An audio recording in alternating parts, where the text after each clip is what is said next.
तो जैसे आपकी सोशल मीडिया अकाउंट पे लिखा है समाज सेवी शेरघाटी विधानसभा, किंतु आप प्रशांत किशोर जी से के साथ रहते हैं हमेशा, उनसे क्या ऑफिशियली आपने उनकी पार्टी ज्वाइन कर रखी है या नहीं? सरकार को देखना चाहिए। आप जमीन पे नहीं देखते हो, आप सीधे देखते हो कि कितना सर्वे करवाया, कितना मोटेशन हो गया, कितना क्या कर दिया। जय हिंद दोस्तों, आपका फिर से स्वागत है मेरे शो पॉडकास्ट विद डॉक्टर चारिबा में। एक ऐसा सरपंच जिनसे मिलने लोग दूर दूर से आते हैं, इनकी कार्यशैली देखने, इनकी अपने लोगों के प्रति स्नेह और निश्चल भाव से की हुई सेवा देखने, अगर उनके क्षेत्र के लोग उन तक नहीं पहुंच पाते तो वो खुद उन तक पहुंच जाते हैं। इनका एक भौकाल वाला जो ऑरा है उससे भी लोग बहुत प्रभावित होते हैं। ये हैं शेरघाटी प्रखंड के रहने वाले और जन स्वराज पार्टी में भी इन्होंने अपनी एक अलग पहचान बना ली है।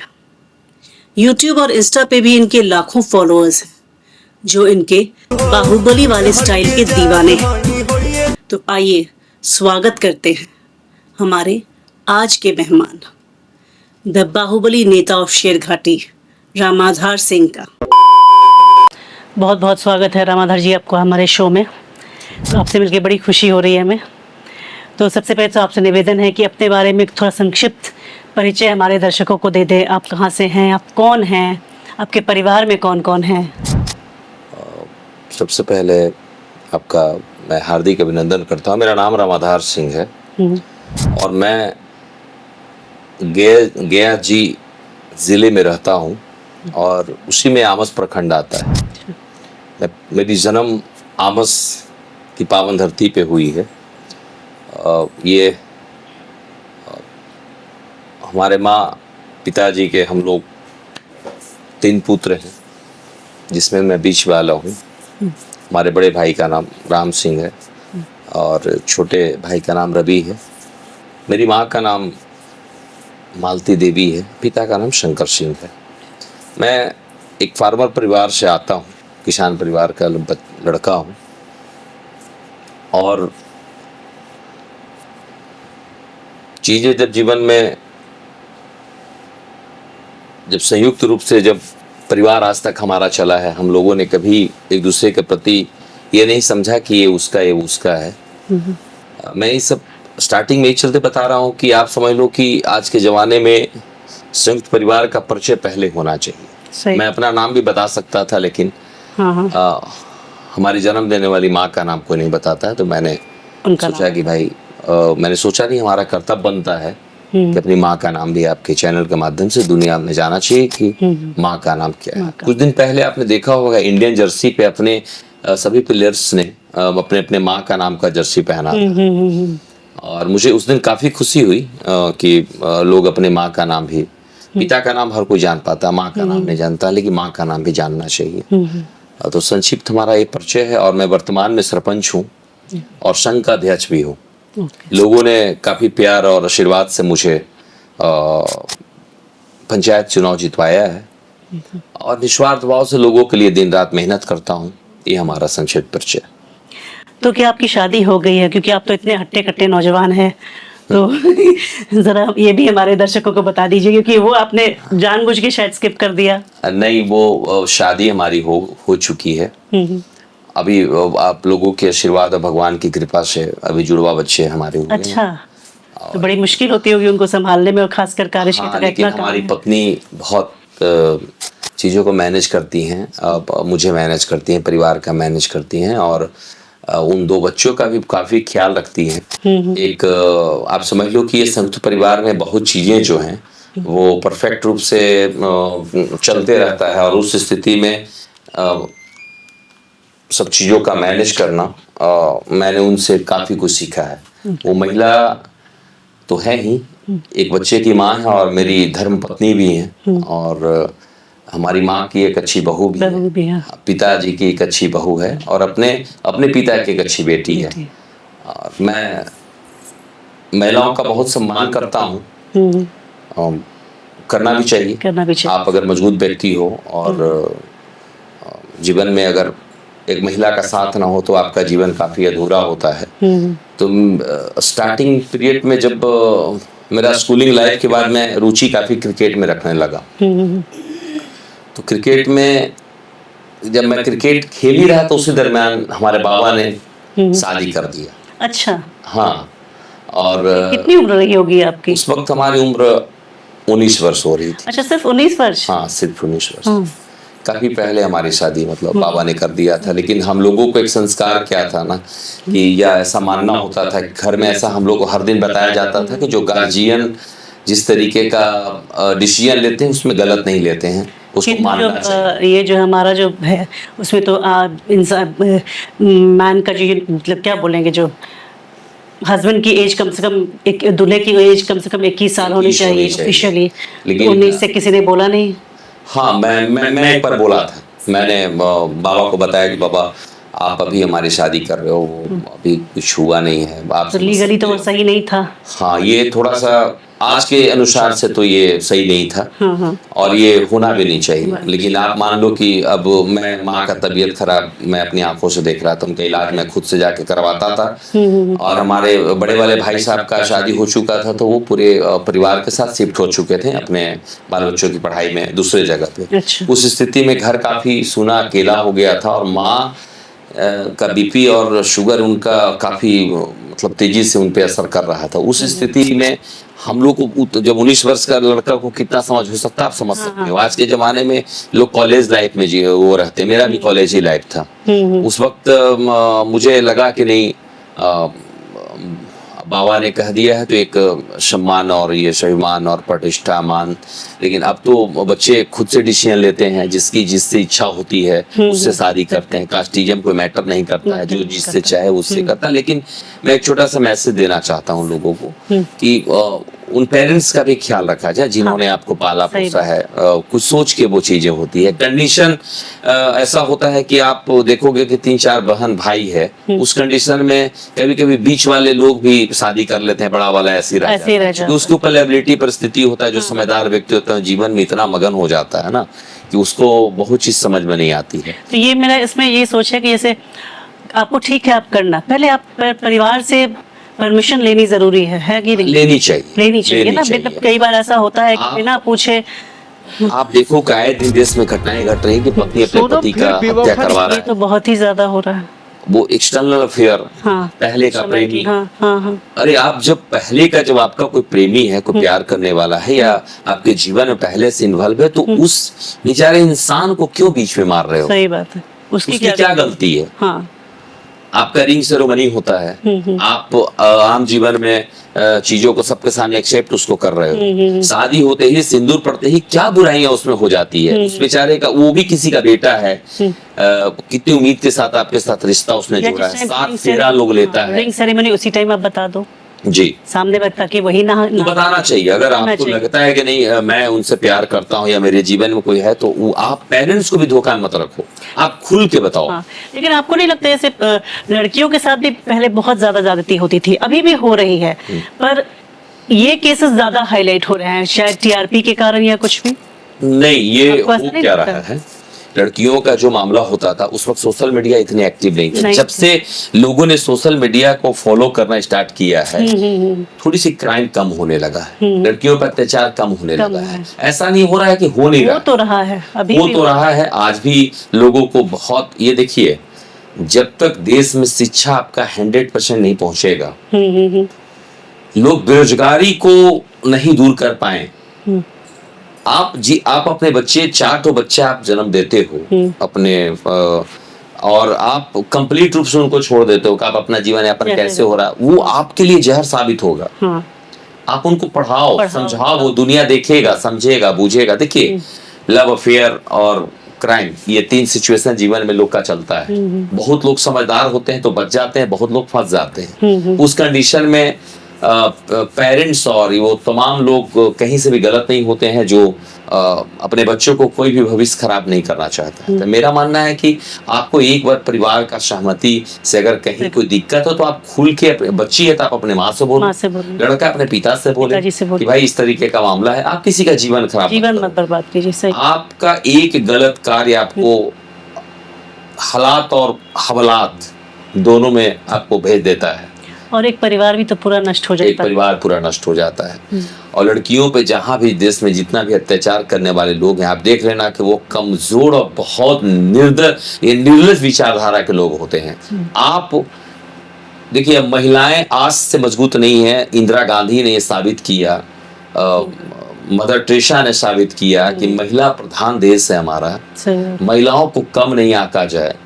आप जब सेम पढ़ाई कर सकते हो, सेम तरीके का कार्य कर सकते हो, आप कार चला रहे हो, प्लेन चला रहे हो, ट्रेन चला रहे हो, दुनिया के सारी व्यवस्था आप कर रहे हो, फिर आपसे कहाँ कमजोर है? वो तो जीवन का संसाधन है कि एक महिला और पुरुष जब तक ये संसार में नहीं रहेंगे तो जीवन कैसे बढ़ेगा, लोग कैसे विकसित होंगे? ये विकसित रहना जरूरी है। हाँ, लेकिन आप उनको ये मत समझो को महिला है उनको दबाने का काम करो, कभी नहीं। ये तो मैं इसका विरोध करता हूँ। आप उनको सम्मान करो। आप अगर हाउसवाइफ भी है तो आप सोचो कि आप अगर जीवन में जितनी तरक्की कर रहे हो, उस महिला का कितना योगदान है कि आपका घर परिवार चला के आपको बाहर छोड़ती है कि निफिक्र होकर बेफिक्र होकर आप अपना जीवन ये कर सको। उस महिला को आप उस जगह पे जरूर एक्टिव और सम्मान देने का काम करो। उसका अगर 1% का योगदान भी आपके जीवन में रहा है तो आप उनका सम्मान में कहीं पीछे। और जैसे आपने अभी इंट्रोडक्शन में बोला कि आपने अपनी माँ का नाम पहले बोला और फिर अभी इंडियन टीम की जर्सी में सबने माँ का, तो ये तो हमारी वैसे हमारी हिस्ट्री भी रही है। जब महाभारत काल वगैरह में भी तो जितने जो हमारे महापुरुष होते थे सब अपनी माँ के नाम से जाने जाते थे, जैसे कुंती पुत्र है ना। तो लेकिन वो कहीं ना कहीं शायद खत्म होती चली गई। तो लेकिन अब उस चीज को बीच में लोगों ने इसको एकदम पूरी प्लानिंग से खत्म किया। सही बात। ऐतिहासिक चीजों को दबाने का काम किया गया। यहाँ लोगों ने कहा कि नहीं, ये तो महिलाएं हावी हो रही। आप देख लो कि सीता का हरण ये रामायण हो गया और द्रौपदी का चीरहरण महाभारत हो गया। महिलाओं का जो सतयुग में जितना सम्मान मिला है या देने का काम किया है, एक बार कैकेयी ने कह दिया कि राम का वनवास, राम ने उसको स्वीकार कहा कि नहीं, हमारी माँ ने कहा। आज एक महिला अपने बच्चे को जन्म देती है। हाँ। और बच्चे को अगर एक चीज के लिए कह दे तो बच्चा उसका रिएक्ट करता है कि माँ तुम बहुत ज्यादा नहीं ये डिस्टर्ब कर रही हो, या तुम ऐसा नहीं कर रही हो। सही बात। अरे भाई, तुम्हारा जब बच्चा होगा तब तुमको पता लगेगा कि उस माँ ने तुमको 9 महीने अपने कोख में कैसे रखा। अपने बच्चे को पालते हुए आप महसूस कर सकते हो कि बच्चे में किस तरीके का हमारी माँ ने हमको पाला हो। माँ खाना खाते रहती है, बच्चा लैट्रिन और ये कर देता है। आप कल्पना कीजिए कि माँ उसको अपने आंचल से झक लेती है और खाना खाती है। वो माँ होती है। माँ का इस धरती में कोई मोल नहीं है। महिलाओं का सम्मान बिल्कुल करना चाहिए। तो जैसे आप, वैसे तो आपकी बातों से लगता है कि आप काफी पढ़े लिखे, लेकिन ऐसे मतलब आपने कहाँ तक पढ़ाई की और कहाँ से? हमारी ग्रेजुएशन तक पढ़ाई। ग्रेजुएशन हुई और कहाँ से? मतलब मैं यहीं से पास आउट हूँ, गया से ही। जी, गया से पास आउट। तो जैसे आपके सोशल मीडिया अकाउंट पे लिखा है समाज सेवी शेरघाटी विधानसभा, किंतु आप प्रशांत किशोर जी के साथ रहते हैं हमेशा, तो उनसे क्या ऑफिशियली आपने उनकी पार्टी ज्वाइन कर रखी है या नहीं? हाँ, आप मेरे अकाउंट पे आप देखे होंगे 226 विधानसभा सरघाटी लिखा हुआ है। और वो 226 क्या है? 226 संख्या है, विधानसभा हमारा सरघाटी है। अच्छा। मैं जब चुनाव जीता पंचायत का, जब मैं संघ का अध्यक्ष बना, प्रखंड अध्यक्ष बना, या जिले में लोगों ने आशीर्वाद दिया, उस स्थिति में मुझे जहां तक चीजें समझ में आई वो कंप्लीट रूप से मुझे प्रभावित करने लगा। जब मैं क्षेत्र में घूमने लगा तो उस कंडीशन में बहुत चीजें सामने आने लगा कि कितनी समस्याएं हैं ब्लॉक में, कितनी समस्याएं अंचल में, कितनी समस्याएं थाना में। ये 3 मुख्य चीजें होती हैं आम जीवन को एकदम तंग करने के लिए, या 3 चीजें होती हैं आम जीवन को एकदम व्यवस्थित रूप से चलाने के लिए। मैं एक बार ब्लॉक गया हुआ था और लगभग बरसात का ही समय था, सावन का समय था और लोग रोपनी कर रहे थे अपने खेतों में। मैं लगभग वहां 5-6 बुजुर्ग व्यक्ति को देखा कि मतलब बेचारे बैठे हुए, बारिश हो रहा है, तेज बारिश, पीपल के पेड़ के मतलब ऐसे आड़ लेकर के अपना ये छाता उता लगा के बैठे हुए हैं। हमने पूछा कि चाचा इतने बारिश में क्यों भीग रहे हैं? बोला कि आज नहीं भीग रहे हैं बेटा, आज हम 15-20 दिनों से आ रहे हैं। किस लिए चाचा? तो खेत का रसीद नहीं कटा है, भाइयों में विवाद चल रहा है और मैं लगातार सीओ साहब से बोल रहा हूँ कि आप हमारा रसीद अपडेट कर दीजिए। कुछ प्लॉट इधर से उधर कर दिया है उन्होंने। हमने कहा तो उन्होंने कहा कि इसे 5-6 रुपये आप दीजिए तो मैं आपका काम कर दूंगा। एकदम मेरा विश्वास नहीं करोगे, मेरे एकदम पैर से जमीन खिसक गए। हमने कहा कि जो 70 साल का बुजुर्ग अभी उसको, ये देखिए हमारा जो क्षेत्र है वो कंप्लीट एग्रीकल्चर, किसानों पे डिपेंड है, देसी हमारा किसानी से डिपेंड है। आप किसान नहीं रहेंगे तो चीजें कंप्लीट नहीं होगी। उस स्थिति में उसको करना है खेती, वो क्या कर रहा है, रसीद के लिए अंचल में दौड़ रहा है।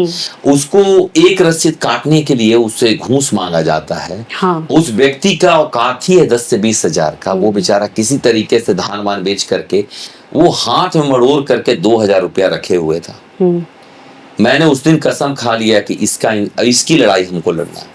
उस व्यक्ति का क्या गलती है जिसका ऑलरेडी सरकार ने उसके नाम से रसीद काटा है 50 वर्ष 40 वर्ष, आज उसकी क्या स्थिति खराब हो गई कि आम भाइयों में इसका छोटा सा मिस्टेक, कर्मचारी और ये सीईओ का मिस्टेक के कारण से वो आपस में चीजों को उलझा के बैठा हुआ है। सरकार को देखना चाहिए। आप जमीन पे नहीं देखते हो, आप सीधे देखते हो कि कितना सर्वे करवाया, कितना मोटेशन हो गया, कितना क्या कर दिया, लेकिन आप कभी कभी ना जांच करवाने की जरूरत है। आपको अंचल की जांच करवाने की जरूरत है। आप वहां से कॉलोनी पास करते हो, यहाँ पे मिल भी जाता है तो उसके इतने चमचे और ये लोग बैठे हुए हैं आपका पंचायत में, उसको उसके तक पूरे पैसे तक नहीं पहुंचने जाता है। दीवार तो खड़ा कर लेता है, छत नहीं खड़ा कर पाता है। इसमें कुछ अभी सरकार ने कुछ चीजों को सुधार किया है। मैं उसका, देखिए मैं अच्छी चीजों का समर्थन करता हूँ, गलत का खुल का विरोध करता हूँ। तो उस सब चीजों को मैंने देखा तो मेरे मन में ख्याल आया कि इन सब चीजों की लड़ाई एक आम इंसान की तरह तो हम लोग नहीं लड़ सकते, वो समझ में नहीं पाएगा। इसकी व्यवस्था के लिए हम लोग को हर हाल में एक बड़ा चुनाव लड़ना पड़ेगा। तो ये किस साल की बात है, कब? जैसे ये मैं 2 साल पहले की बात कर रहा हूँ। हाँ, लगभग 22 की मैं बात कर रहा हूँ। 22 में मैं एक दिन मतलब अचानक चीजें मेरे मन में आया। मैंने उसी दिन अकाउंट को अपने एकदम कहा कि आप अब मैं विधानसभा की तैयारी करूंगा, मैं लोगों को समस्या पूरी तरीके से खत्म करूंगा। 3 ब्लॉक आते हैं मेरे अंडर में, मैं तीनों ब्लॉक का समाधान मैं खुद करूंगा। क्योंकि मैं जब इस क्षेत्र का विधायक बनूंगा तो उन गरीब लोगों की समस्या, आप जब तक पद में नहीं आओगे तो लोगों को मदद नहीं कर पाओगे। आप एक आम इंसान की तरह भी मदद कर पाओगे, लेकिन वो उतना ही तक सुनेगा जितना देर आप बोल पाओगे। बहुत अच्छे व्यक्ति हो तो सुनेगा, लेकिन उसको चाहिए पैसा। लेकिन मैं कहता हूँ कि जो गरीब गुरबा है, जिसके अधिकार, उसको वंचित नहीं रखा जाएगा। आप किसी भी परिस्थिति में आप उससे 1 रुपया नहीं लोगे, कोई घूस नहीं। जब सरकार आपको ऑलरेडी, वो भी सरकार पैसा किसकी पैसा देता है आपको पेमेंट? मेरी पैसा, आम आदमी का पैसा आपको मिलता है। आप जो वर्दी पहने वो मेरे पैसे का पहने, तो मेरा काम करने में आप किस बात का पैसा मांगते हो? तो मैंने उसी दिन निर्णय ले लिया कि अपने आप मैं विधानसभा का चुनाव लड़ूंगा। मैं क्षेत्र में घूमते रहता हूँ, लोगों का समस्या सुनते रहता हूँ। और एक मैंने और जीवन में याद रखा कि कभी भी गरीब गुरबे के साथ, ये जो लोग बहुत बेचारे कमजोर हैं, वो लोग जब आपके पास किसी मदद के लिए भी आते हैं ना, तो आप उनके सामने निम्न रूप से मिलो। ऐसा नहीं कि वो नीचे बैठे हुए हैं, आप कुर्सी पे बैठा रहो। आप उनके साथ जमीन में जब बैठ के बात करोगे तो वो आपको भाई की तरह बताएंगे। और जब आप कुर्सी पे बैठ के बात करोगे तो नेता की तरह वो आपको उतना ही बता पाएंगे। बहुत बातें नहीं बता नहीं पाएंगे। आप बहुत सारे वीडियो मेरा देखे होंगे, मैं समझता है नीचे बैठ के सुनता हूँ। हाँ, देखा है मैंने। मैं कोशिश करता हूँ, अगर मैं कुर्सी पे बैठा हूँ तो उसको भी कुर्सी पे बैठाता हूँ। क्योंकि बराबर का जब आप अधिकार उसको दोगे, बराबर का सम्मान दोगे, तो चीजें वो खुल के आती है, खुल के आएंगे। सही बात। और मेरा मानना है कि हर इंसान को एक जीने का अधिकार है, हर इंसान को एक सम्मान का अधिकार है। धरती पर 2 ही तरह का लोग होते हैं, गरीब और अमीर, गोरे या काले। तो उसमें भेदभाव नहीं होनी चाहिए। भगवान ने मुझे जितना दिया है वो उन लोगों को अगर मदद में आता है तो मैं अपने आप को सार्थक मानूंगा। जीवन में कोई कुछ लेके नहीं जाता, लेकिन आपका किया हुआ कार्य, आपका कर्तव्य, आपका जो निस्वार्थ भाव से किया हुआ कार्यों का चर्चा आजीवन होता है। मेरे ही क्षेत्र के यहाँ के प्रमुख थे बलभद्र सिंह। आप देख रहे हो कि बलभद्र बाबू ने यहाँ पे अंचल, थाना, ब्लॉक, हॉस्पिटल, इन सारी चीजों को उन्होंने अपने दम पर उस जमाना में यहाँ पे खींच के लाने का काम किया। एक टोटल चीज था बांके बाजार में। अच्छा। उस व्यक्ति का गुजरे हुए आज 40 वर्ष हो गए, लेकिन मैं आज उनकी चर्चाएं कर रहा हूँ कि यहाँ का प्रमुख थे। प्रमुख होना, और भी लोग कहीं कहीं के प्रमुख होंगे, लेकिन उन्होंने अपने कार्यों की ईमानदारी पूर्वक किया। आज हम लोग को एक छोटा सा काम होना होता है, कोई विवाद हो गया, मामला हो गया, थाना हम लोग के 1 किलोमीटर पे है। आप अंचल जाओगे 1 किलोमीटर पे, आप ब्लॉक जाओगे 1 किलोमीटर पे है, आप हॉस्पिटल आपको जाना है 1 किलोमीटर पे है, महिला कॉलेज 1 किलोमीटर पे है, 1 किलोमीटर पे हाई स्कूल है +2। और उसमें पढ़ाई वगैरह सारी व्यवस्था बलभद्र बाबू ने करवाया। आप समझ लो कि हमने देश आजादी में सुना कि महात्मा गांधी ने दांडी यात्रा किया, हम लोग को उस वक्त जन्म नहीं हुआ था, हम लोगों ने सुनी ही बातों को समझा या महसूस किया एक देश के ईमानदार व्यक्ति होने के नाते। लेकिन मैंने बलभद्र बाबू को जब चीजों को सुना, समझा, देखा तो मुझे इस बात का गर्व हुआ कि मैं उस धरती पे पैदा हुआ हूँ कि जिसपे बाबू बलभद्र सिंह जैसा वीर योद्धा इस धरती पे जन्म लिया, जिन्होंने हर समाज वर्गों को उस मुकाम पे खड़ा कर दिया कि आप किसी तरह का समस्या 1 किलोमीटर में जाकर सॉल्व करो। अगर ये बांके बाजार होता है, यहाँ का डिस्टेंस बांके बाजार का 22 किलोमीटर है, मुझे एक छोटा सा आवेदन के लिए जाना पड़ता, सोचते ही एकदम रूह कांप जाता है कि इतना दूर जाना है। हाँ, स्थिति परिस्थिति आपने कुछ दिन पहले देखा होगा, 40 गाड़ी नक्सलियों ने यहाँ पे जला दिया। हाँ। 40 गाड़ी जलाया, मतलब कल्पना कीजिए नक्सलिज्म का इतना चरम सीमा पे यहाँ पे तांडव किया है लोगों ने। एक तो हम लोग अकाल से जूझते रहे लगातार, 5-5, 6-6 वर्ष धान पैदा नहीं होता है, अनाज पैदा नहीं होता है, हम लोग कितना परिस्थिति को झेलते थे। नक्सलियों ने सारे जमीन पे बैंड कर रखा था, सारी चीजों से झेलते भर में फिर हत्याएं होने लगी। तो हर परिस्थिति को सामना जब करने में उन्होंने कुछ तो सोचा होगा कि किसी भी स्थिति में ऐसा काम किया जाए जिससे इससे उबार पाया जाए। ये थाना और प्रशासन के दम पे 40 गाड़ी को तो जलाया, लेकिन आम लोगों को नुकसान एंट्री नहीं करने दिया। प्रशासन उसका काउंटर भरपूर तरीके से किया। मैं इस सब चीजों के चलते बता रहा हूं कि मेरे क्षेत्र की समस्याएं या चीजें लोगों तक जानी चाहिए कि किन किन चीजों को समस्या झेल के हम लोग आगे बढ़ रहे हैं। जब सारी चीजों को आगे बढ़ रहे हैं तो सरकार की विफलता आप देखिए। आए दिन जो होना चाहिए वो काम नहीं कर रही है। बीच में जब ये 14 के टाइम में नीतीश कुमार की सरकार ने ठीक ठाक काम किया, बहुत अच्छे तेजी से विकास का काम किया। तो उसी मेरा एक क्वेश्चन ये भी है जी कि जैसे लालू जी ने 20 साल काम किया, जिसको कि जंगल राज कहते हैं। नीतीश जी ने 15 साल राज किया, जिसको कि सुशासन सरकार भी कहते हैं।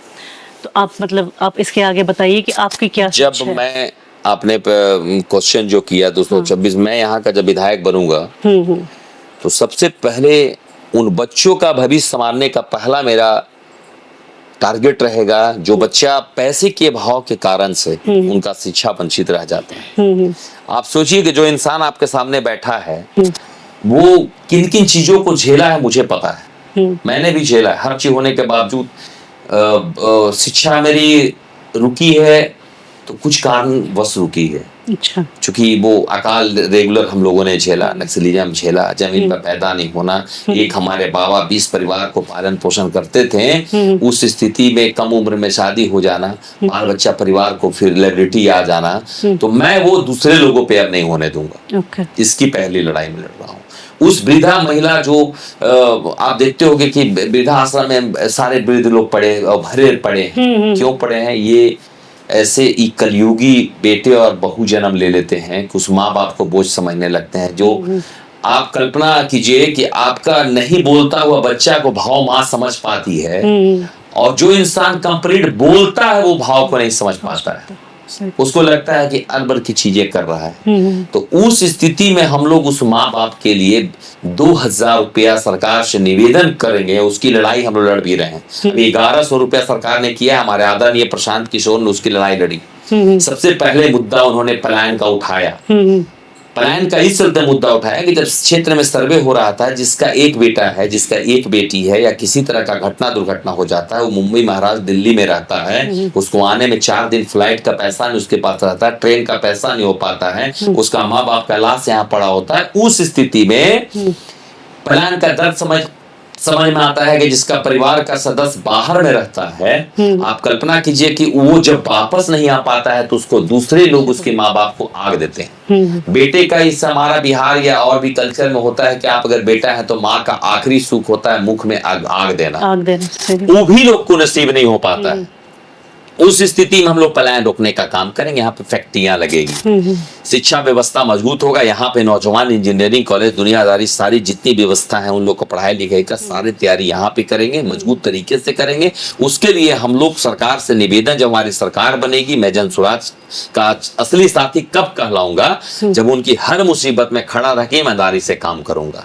कड़कड़ाती धूप या गरजता बादल, या किसी परिस्थिति, उसके दुख में या सुख में, हर परिस्थिति में खड़ा रहना सबसे पहले मेरी प्राथमिकता होगी।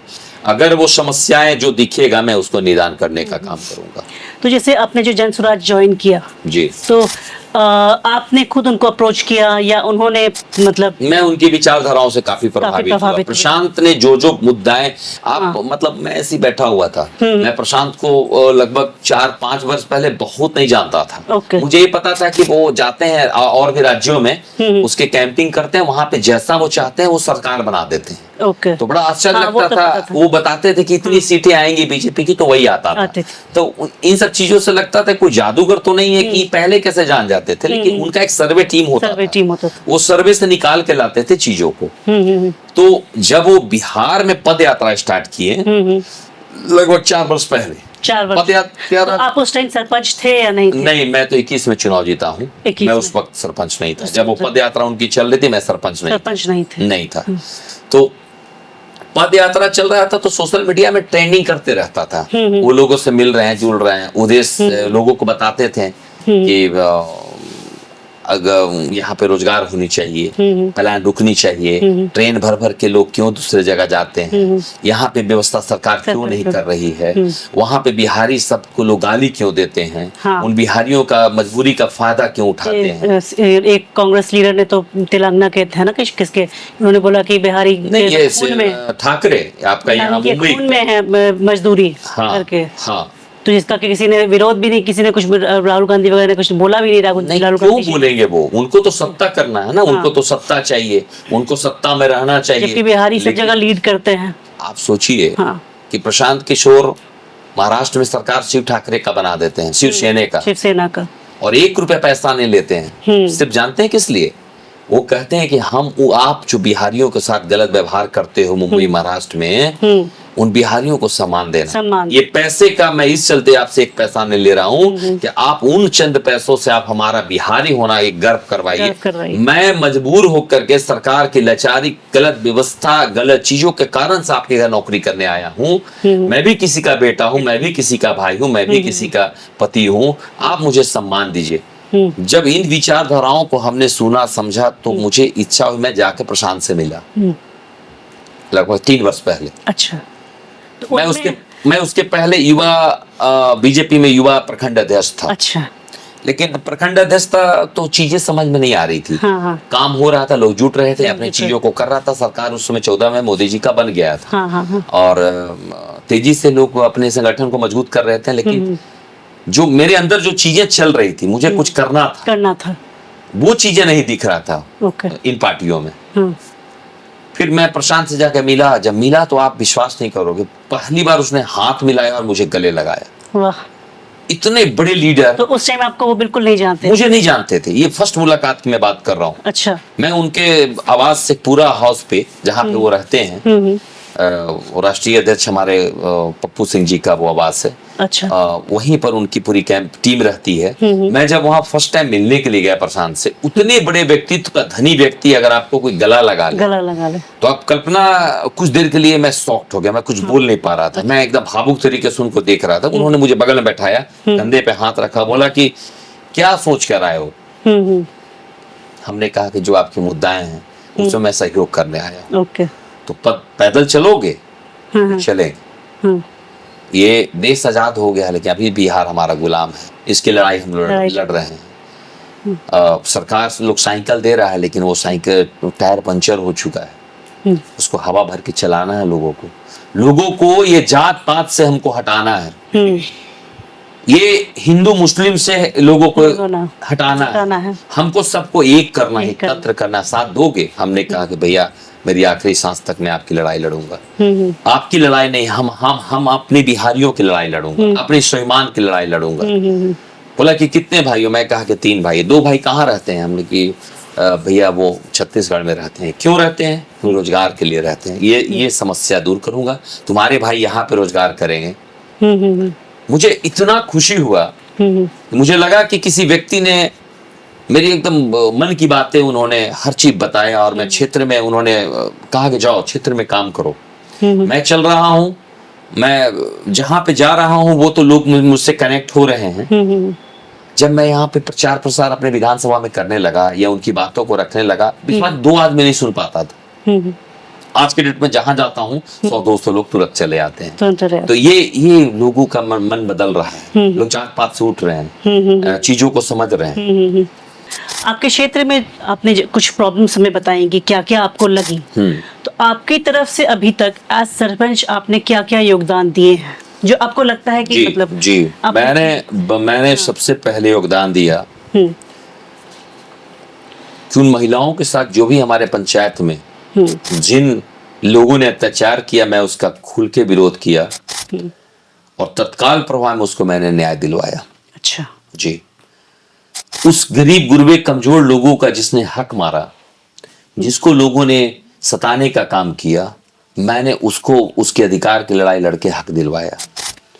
मैं पहला ऐसा जिले का सरपंच हूं जो अभी 90% मामला मैं अपने ग्राम कचहरी में सॉल्व करता हूं।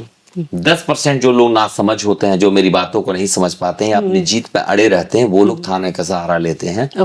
थाना भी मुझे भरपूर मदद करता है, प्रशासन का मुझे भरपूर मदद होता है। किसी तरह का मामला अगर इन लोग जीत करके भी थाना में जाता है तो वहां भी मैं जाके मामला को सुलभ करता हूँ, आपस में मिलवाने का काम करता हूँ। क्योंकि मुझे सरकार ने जो दायित्व दिया, मुख्य रूप से ईमानदारी से कार्य करने का दिया। मैं देखिए चाहता तो मुखिया का चुनाव लड़ता, जीतता भी, ये कंफर्म था।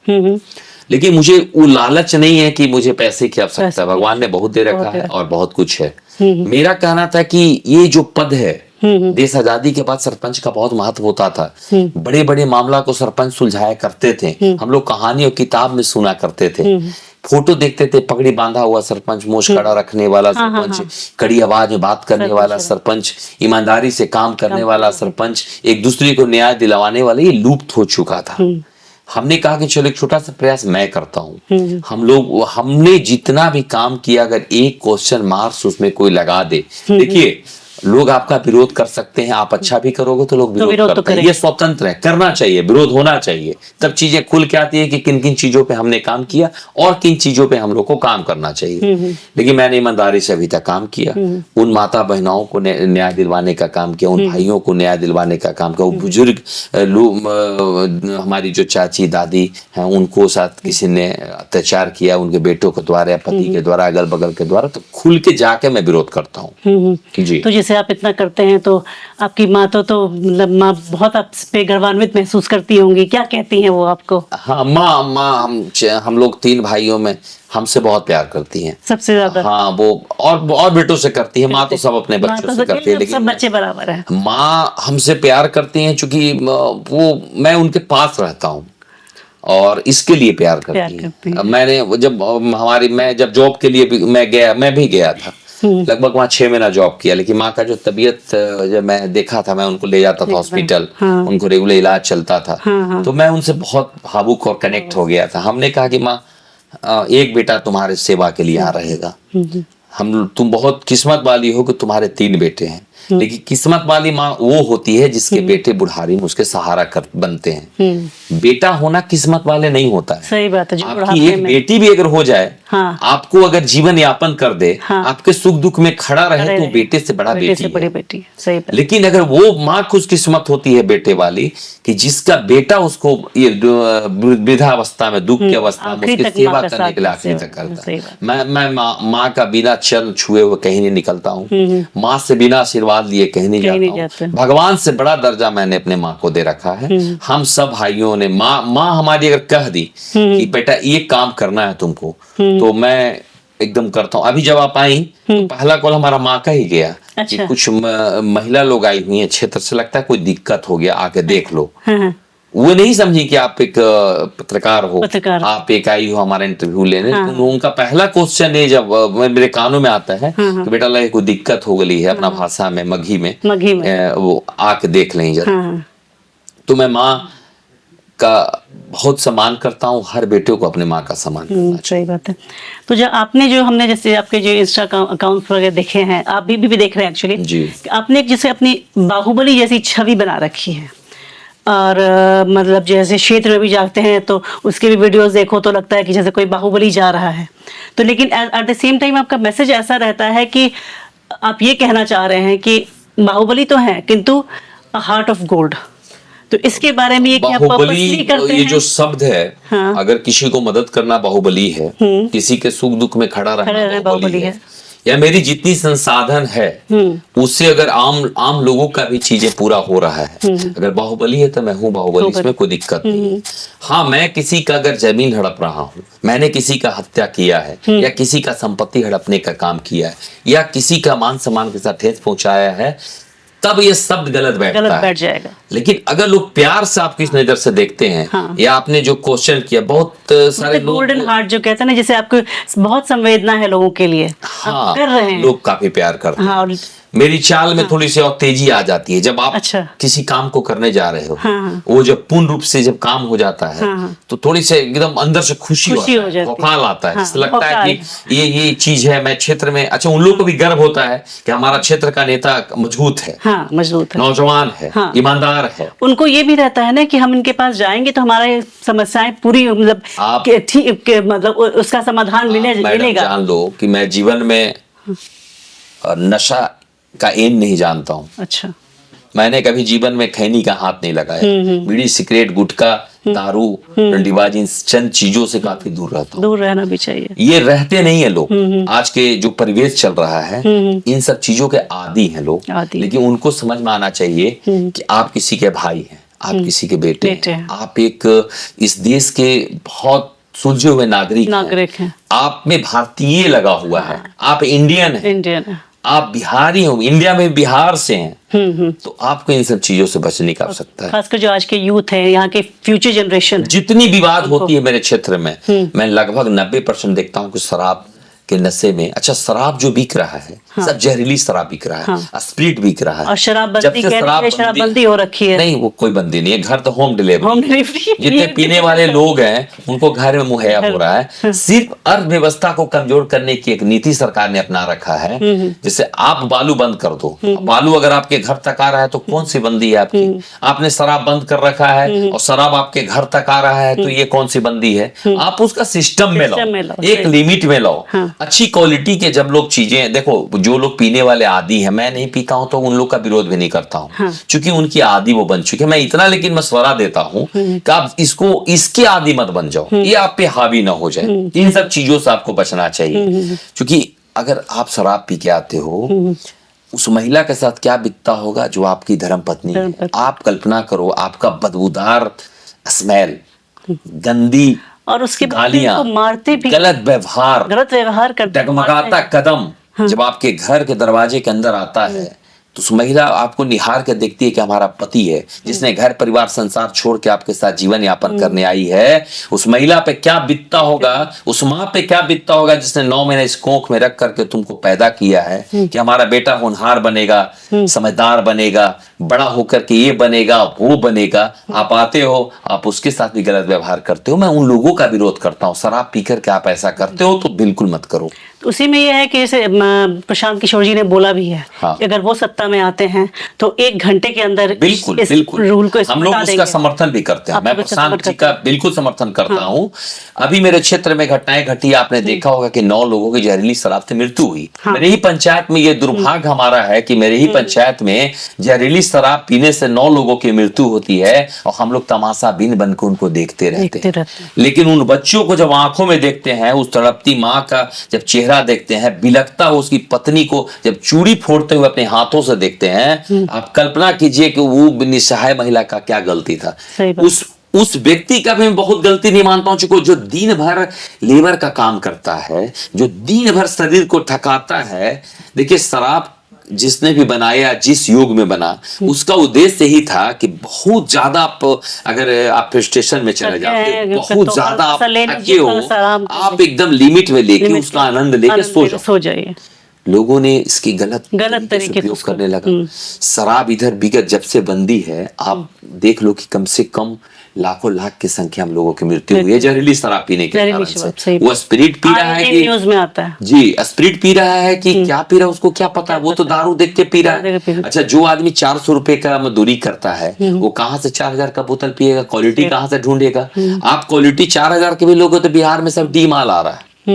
जितने भी 2 नंबर के दारू और भी राज्य में जहां पे चालू है, झारखंड में, एमपी में, यूपी में, सारे लोगों से यहाँ पर अच्छा स्टेट क्रॉस कर रहा है, उसमें पुलिस की योगदान नहीं है क्या? हाँ बिल्कुल है। आप जिस राज्य का बॉर्डर क्रॉस कर रहे हो, हाँ। आके दारू झारखंड से यहाँ आ रहा है, तो वहां पे तो बॉर्डर पे आपकी प्रशासन बैठी हुई है। आप कहते हैं कि प्रशासन की सरकार है, यहाँ कुशासन की सरकार हो रही है, यहाँ तो किसी तरह को देखने वाला नहीं है। आप लोगों को मर रहा है, उसको आप 2 लाख 5 लाख की मुआवजा देके क्या उसके परिवार को वापस कर देंगे? बिल्कुल नहीं। अभी एक व्यक्ति का मृत्यु हुआ, एक नाम था, पासवान समाज से थे, उनकी 5 बच्चियां थी, 5 की 5 शादी करने मतलब योग्य। वो महिला का किसी तरीके से अभी जीवन यापन किसी तरीके से करके हम लोगों ने थोड़ा थोड़ा सहयोग किया है। और भी लोगों से अपील मैं करता हूं कि जो जहां भी जिस क्षेत्र में ऐसी अगर घटनाएं घटती है, तो उनको जो बच्ची जन्म लिया है, उनके घर में बच्चे हैं, तो आप उनको थोड़ा थोड़ा ही मदद करोगे तो उस बच्ची का निवारण हो जाएगा। तो ये जहरीली शराब पीने से बढ़िया है कि इसकी पूर्ण रूप से चालू सरकार करे, उसकी एक लिमिट तय करे, उसको पूर्ण रूप से यहाँ पे चालू होना चाहिए। जी। तो जैसे आप कहते हैं आप समाज सेवी हैं, जनप्रतिनिधि हैं, पर आपके जो यूट्यूब इंस्टा चैनल्स वगैरह देखिए तो उसे पूरे आप सोने से लदे रहते हैं, तो ये क्या दिखाना चाहते हैं? नहीं, मैं दिखाना नहीं चाहता हूँ, ये शौक है हमारा। शौक है, हर इंसान के काम जीवन होता है। हाँ। वो पर्सनल लाइफ, हाँ पर्सनल लाइफ है, वो शौक है हमारा, जैसे किसी का गाड़ी का शौक होता है। लेकिन आज नहीं पहना आपने? मैं नहीं पहना, मैं क्षेत्र से भी जस्ता है। आप जब जिस वक्त आई तो मैं क्षेत्र में नहीं जाता हूँ, कार्य फंक्शन वैसा होता है जिससे युवा प्रभावित होते हैं, थोड़ा सा कनेक्ट होते हैं लोग। कुछ चीजें जब चीजें दिखती है तो लोगों को लगता है कि आपने क्वेश्चन किया, वो चीजें दिखा तो क्वेश्चन किया। हाँ, देखा मैंने, सभी में रहता है। उसमें गलत मैं इस चलते उसको नहीं मानता कि किसी भी स्थिति में उसके कारण से मेरी कोई कार्यशैली गड़बड़ नहीं होती है। मैं बहकता नहीं हूँ, मुझे ये नहीं रहता है। हाँ, शौक है हमारा। शौक। जी। तो जैसे आपने सारी चीजें कवर की, आप क्या क्या कर रहे हैं, तो क्या आप यहाँ पे मेडिकल कैंप्स करवाते हैं? और सबसे बड़ी हॉस्पिटल की क्या सिचुएशन है अभी? और कुछ दिन पहले हाँ हॉस्पिटल की अभी इधर कुछ मुद्दाओं को हमने बड़ा मजबूती से उठाया। जैसे एक्सीडेंट हो जाता था, एम्बुलेंस का अभाव था, अभी सरकार को हम लोगों ने अपील किया और यहाँ पे और भी नेताओं ने अपील किया, सब हम लोगों ने मिल करके अभी यहाँ पे 2-3 एम्बुलेंस का व्यवस्था करवाया स्वास्थ्य प्राथमिक स्वास्थ्य केंद्र में। तो लोगों को बहुत कुछ भी कोई घटना दुर्घटना, नेशनल हाईवे पे हमारा गांव है, तो घटना दुर्घटना होती रहती है। तो सीधे वो यहाँ से तुरंत जो भी अभी यहाँ पे ऑक्सीजन का भरपूर व्यवस्था हॉस्पिटल में हमारा है। अभी यहाँ के जो प्रभारी हैं बहुत समझदार और सुलझे हुए व्यक्ति हैं, वो लोगों को दिन रात मेहनत करते हैं। हाँ, ईमानदारी से काम करते हैं। मतलब इमरजेंसी में यहाँ पे ट्रीटमेंट हो जाए। हाँ, इमरजेंसी में ट्रीटमेंट। लेकिन उसके बाद फिर आपको फिर कहाँ? अभी हम लोगों ने, जैसे हमारा जो क्षेत्र है जैसे भूपनगर, वहाँ पे पानी में समस्या है। वहाँ जब लोग जन्म लेते ही थे वो विकलांग हो जाते थे। हाँ। वो कुपोषण मतलब अगर मतलब हर हाल में होना ही, उनको कुपोषण के शिकार हो जाते थे। पहाड़ का एकदम आखिरी क्षेत्र में है वो, आप उसको कश्मीर कह सकते हो। मेरे पंचायत का वो कश्मीर है। अच्छा। इतनी खूबसूरत व्यू, इतना खूबसूरत जगह, लेकिन वहाँ पे अभी सरकार को हम लोगों ने अपील किया तो वहाँ पे अच्छा मतलब ये फिल्टर वगैरह लगाया गया है, जिससे अब जो जन्म बच्चे ले रहे हैं वो विकलांग नहीं ले रहे हैं। तो इन सब चीजों पे काम हम लोगों ने करवाया। सरकार वहाँ में हम लोगों ने जितना भी हम लोग मिल करके, जो लोग हैं जो चाहते हैं कि नहीं हमारे क्षेत्र में और भी समस्याएं दूर हो, तो सब लोग हम लोग आसानी से उसको मिलजुल के कर लेते हैं। इसमें कहीं कोई ये नहीं है। और ये कैंपिंग का बात रहा तो लगातार हम लोग कैंपिंग भी करवाते हैं। और जैसे होता है कि ऑर्डिनरी क्या होता है ना कि हम कैंप्स में लोग फ्री दवाइयाँ मिलती है, तो उसके लिए सब एक लाइन से आ जाएंगे लेने के लिए। तो उसके बाद फिर जैसे उसके बाद की जो ट्रीटमेंट है, तो उसके लिए फिर आप लोग उसकी कोशिश करते हैं कि पेशेंट, ये लोग जाना भी नहीं चाहते कई बार।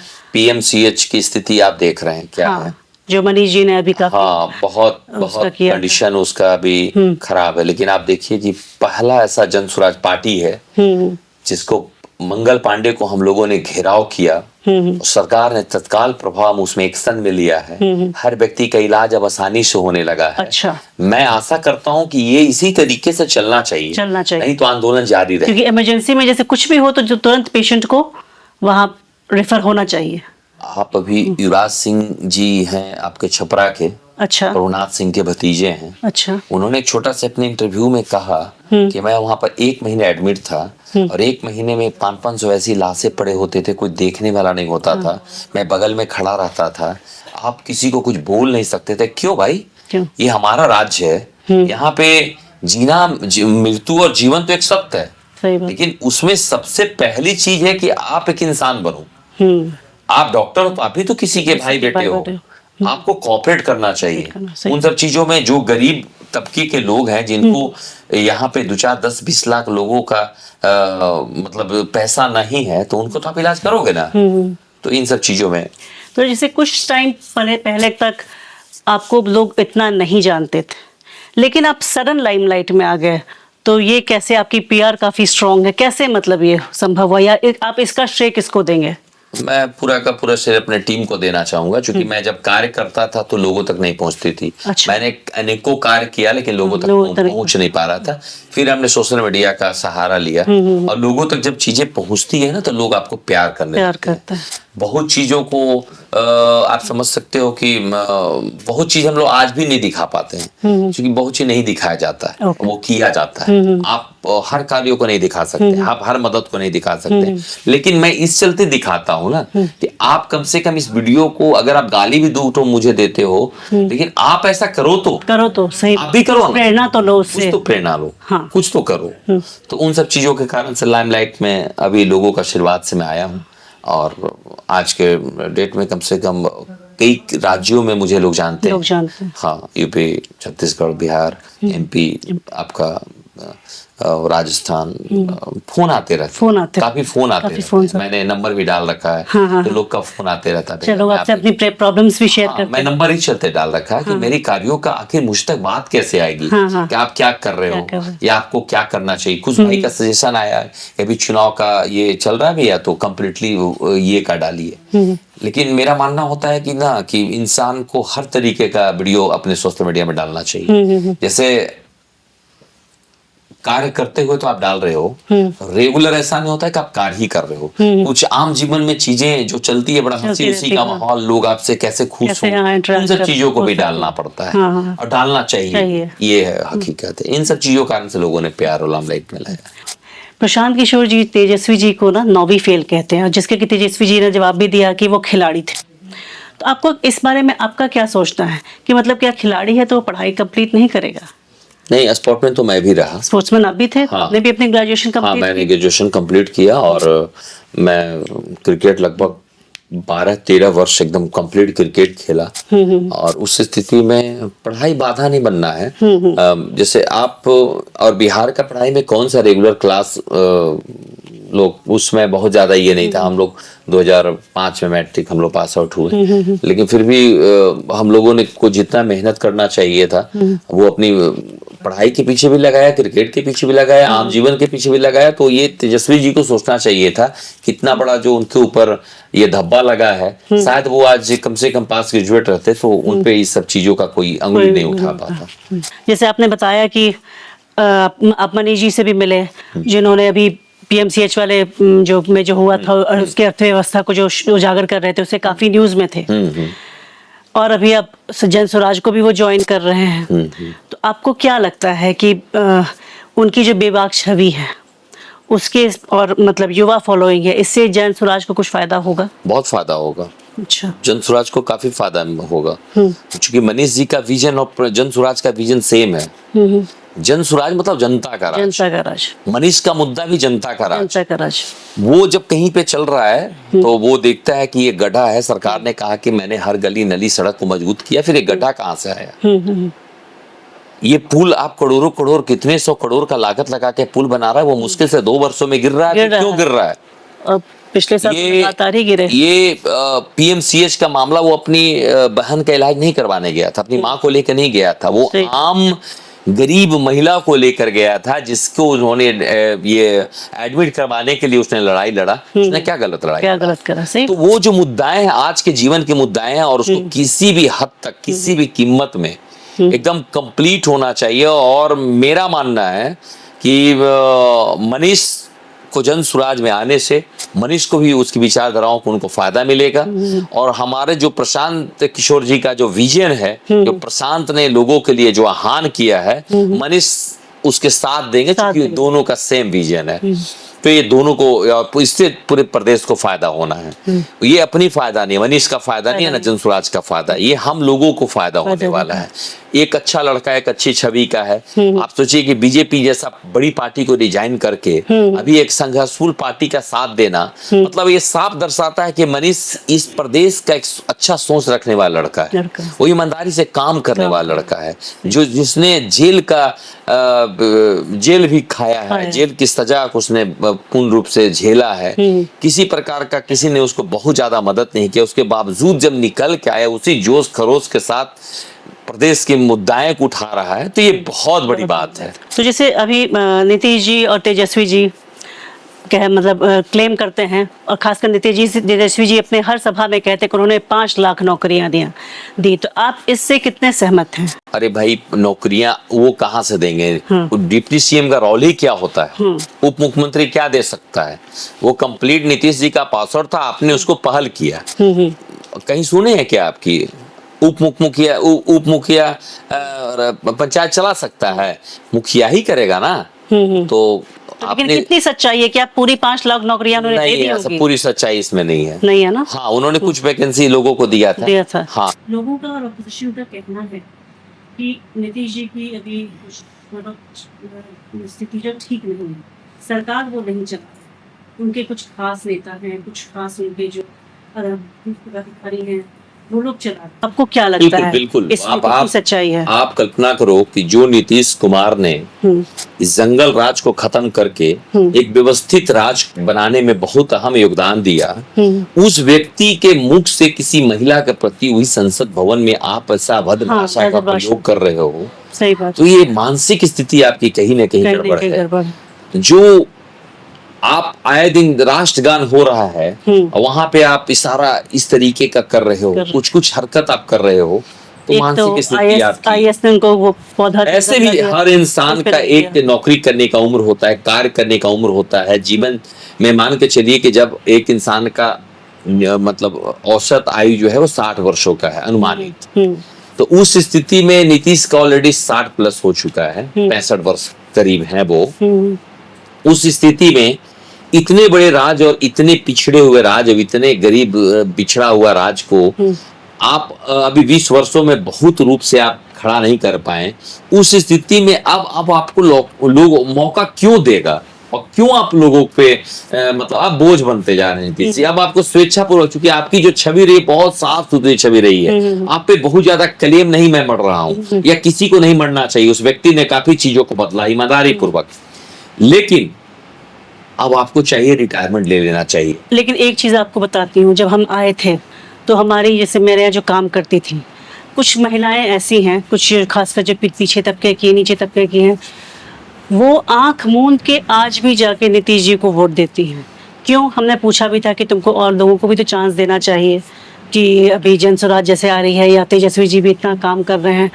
तो कहते हैं मेम साहब, हमने ना गया में वो समय देखा है जब हमारी बहू बेटियां सुरक्षित नहीं थी। मैं कहा कि गया में डेवलपमेंट नहीं हो रहा है, सब जगह डेवलपमेंट हो रहा है, थोड़ा डेवलपमेंट की तो जरूरत है। तो उसने बोला कि हमें डेवलपमेंट नहीं चाहिए, हमें सुरक्षा चाहिए, जो नीतीश जी के साथ कारण हमें मिल रहा, वो हो रहा था। लेकिन अब कहाँ हो रहा है? अब नहीं हो रहा है। अभी कुछ दिन पहले आप मेरा वीडियो देखे होंगे, सोशल मीडिया पर मैंने डाला है, 6 वर्ष की बच्ची के साथ रेप होता है। हाँ, मैंने देखा। और उसके पेरेंट्स से वो हॉस्पिटलाइज करने का पैसा मांगा जाता है। घटना 4 बजे शाम की घटती है, और उसको रात भर वहां रखा जाता है। सुबह दिन के 12 से 1 बजे उसको व्यवस्थित रूप से, जब बड़ा बड़ा फोन जाने लगता है, बड़े बड़े मंत्री विधायक अति का, तब जाके दबाव में आके किया जाता है। तो अब जो इस स्थिति थोड़ी सी चरमरा गई है। देखिए, नीतीश जी जब तक उनकी मानसिक स्थिति सही थी, तब तक चीज बहुत परफेक्ट चल रहा था। मैं भी उनका समर्थन करता था, लेकिन मैं अब उनका विरोध जो कर रहा हूँ, या जो हमको विरोध करना भी चाहिए, जब आपका घर का सदस्य का दिमागी स्थिति सही नहीं है, तो आप दायित्व दूसरे को दे दो, नहीं तो लेना पड़ता है। सही बात। हमारा एक तो राज की स्थिति इतनी बदतर हो गई है, उस स्थिति में अब नीतीश जी आपको मौका नहीं मिलना चाहिए, और हम लोग देंगे भी नहीं। उन माता बहनों को भी मैं आपके चैनल के माध्यम से कहना चाहता हूँ कि वो पहले वाले नीतीश नहीं रहे, अब कोई और चला रहा है, वो सिर्फ एक चेहरा बन के खड़े हैं। तो आपको लगता है कि जब प्रशांत जी आएंगे पावर में, तो क्या वो लॉ एंड ऑर्डर को सुधार पाएंगे, इस पे कर पाएंगे? देखिए, प्रशांत तो सबसे पहले क्लियर कर दिया है कि वो चुनाव ये सीएम नहीं बनेंगे। सीएम नहीं बनेंगे? नहीं। तो फिर वो क्या करेंगे? वो एक मजबूत चेहरा को सीएम बनाएंगे। अच्छा। लेकिन वो बागडोर चीजों को जिस तरीके से उनका जो विजन है वो अपना करवाएंगे। पहला जो ये पूरे देश में ऐसा कोई पार्टी है कि जिसमें आप अगर उस पार्टी का विधायक, जन स्वराज का पार्टी से अगर विधायक बन भी जाते हैं, आपका कार्यकाल अगर 110% नहीं होता, चूंकि उसकी सर्वे एक टीम रहेगी, ऐसा किसी पार्टी में नहीं होता है। जो काम करता है विधायक अपने मन से करता है, लोगों के कहने पे करता है, या समस्या का समाधान सुनता है तब करता है।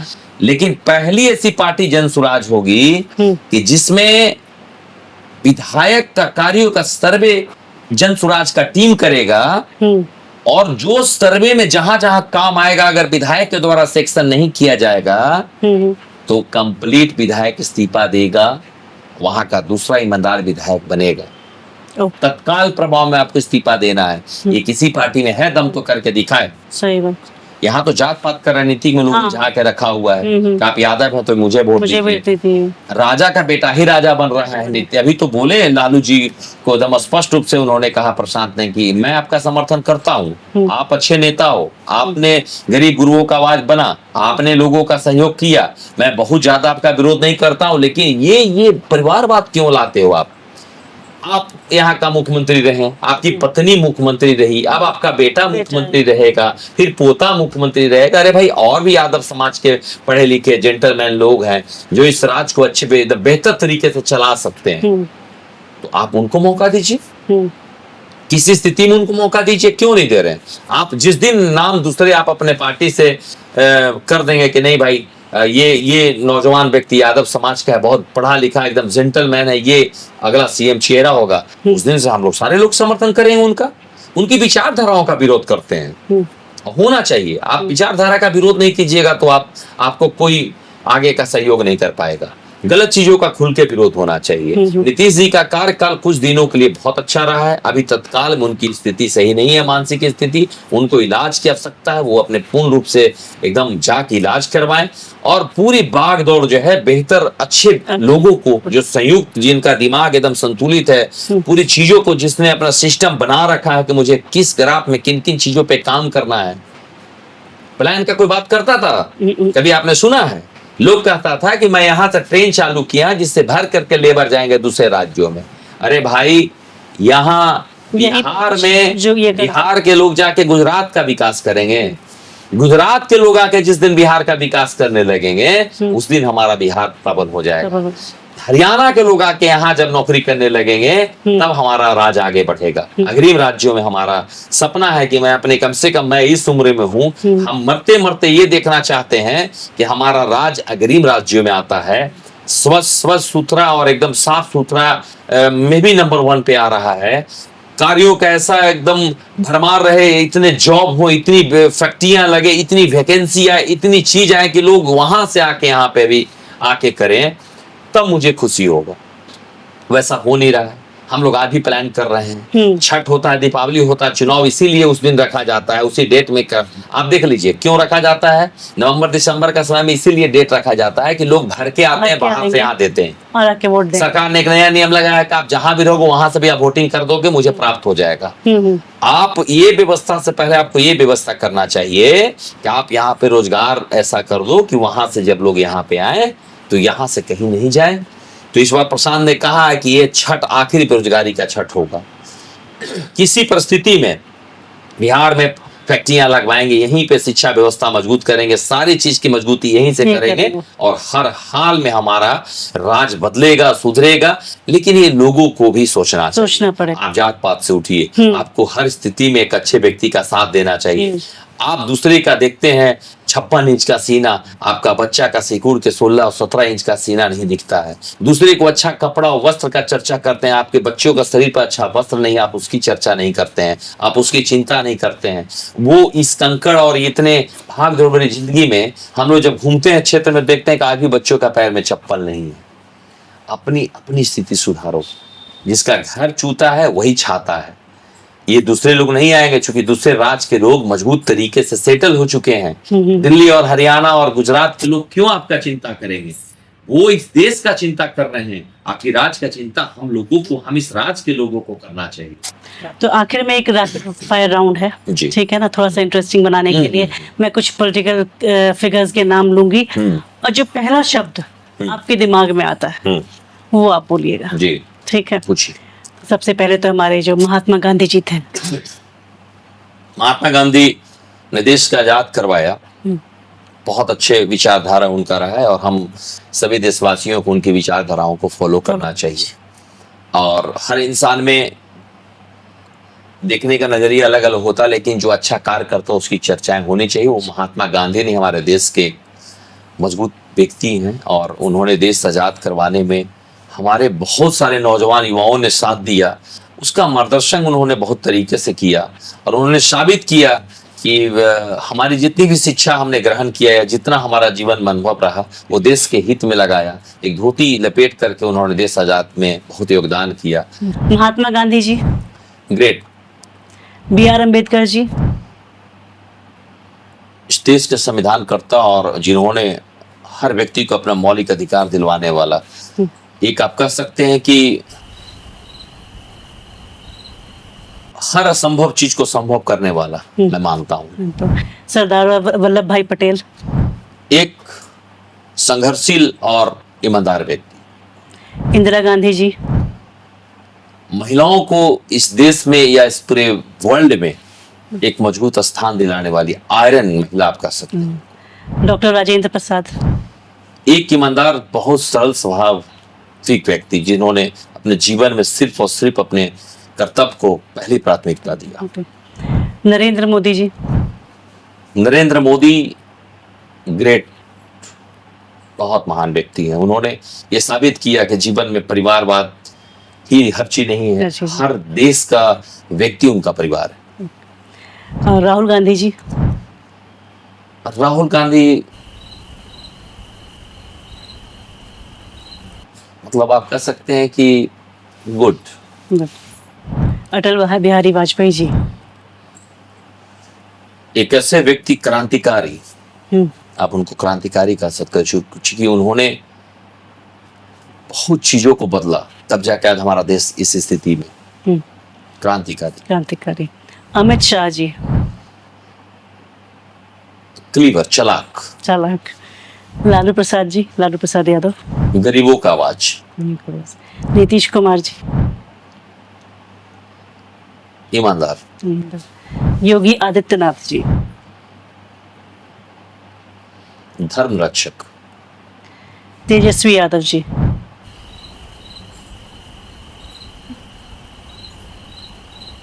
आप इनको कह सकते हैं युवा आइकन। तेज प्रताप यादव जी, निडर। और आखिरी में प्रशांत किशोर जी, ऐसा व्यक्ति जिन्होंने असंभव को संभव करने का सपना देखा है और वो जिद्दी टाइप का व्यक्ति है, जो ठाना है आज तक किया है, जिनकी विश्लेषण को कोई नहीं काट पाया है, जिन्होंने और राज्यों में सरकार एक ईमानदारी पूर्वक से बनाया है। इस बार बिहार की बारी है, तो वो प्रबल छवि के साथ साथ बहुत ईमानदार और बहुत मतलब जिद्दी आदमी, जिसने ठाना है ये अच्छा करना है, मतलब करना है। आप उनको मतलब एकदम निडर और जिद्दी बोलते हैं। जी। तो बहुत बहुत धन्यवाद आपका जी, बहुत रामाधार जी, हमारे शो में आने के लिए। बड़ा अच्छा लगा आपसे मिलके, मतलब आपके नॉलेज जान के बहुत अच्छा लगा। आपने बहुत ही अच्छे से हमारे हर सवाल का जवाब दिया। धन्यवाद करना चाहूंगा क्योंकि खुल के जवाब दिए। जितने भी क्वेश्चन किया, वो देश में स्थिति परिस्थिति जो चल रहा है, बहुत सारे लोग बहुत अटपटांग क्वेश्चन करते हैं, मैं उनका जवाब भी देता हूं, लेकिन वो बात जो और लोगों में मतलब नहीं दिखी वो आप में दिखी। आप एक महिला हो और महिलाओं का बड़ा एक रोल रहा है इस जीवन में, और आप उसमें मेरा शुभकामनाएं हैं। आप निरंतर आगे बढ़िए, अच्छे लोगों का भी आप इंटरव्यू लेते रहिए, और विभाग तरीके से आपने जो क्वेश्चन करने का जो आपके अंदर शैली है और जितने मधुरता से आप लोगों को अंदर की बातें निकलवाते हैं, इसके लिए आपको दिल से आभार, धन्यवाद। और आपका बहुत बहुत धन्यवाद जी, आपने इतने अच्छे सहयोग दिया। Thank you. दोस्तों, अगर आपको मेरा आज का शो पसंद आया तो प्लीज़ लाइक, शेयर और सब्सक्राइब ज़रूर कीजिएगा। साथ में बेल आइकन भी दबाइएगा ताकि नोटिफिकेशंस आते रहें। बहुत धन्यवाद। जय हिंद।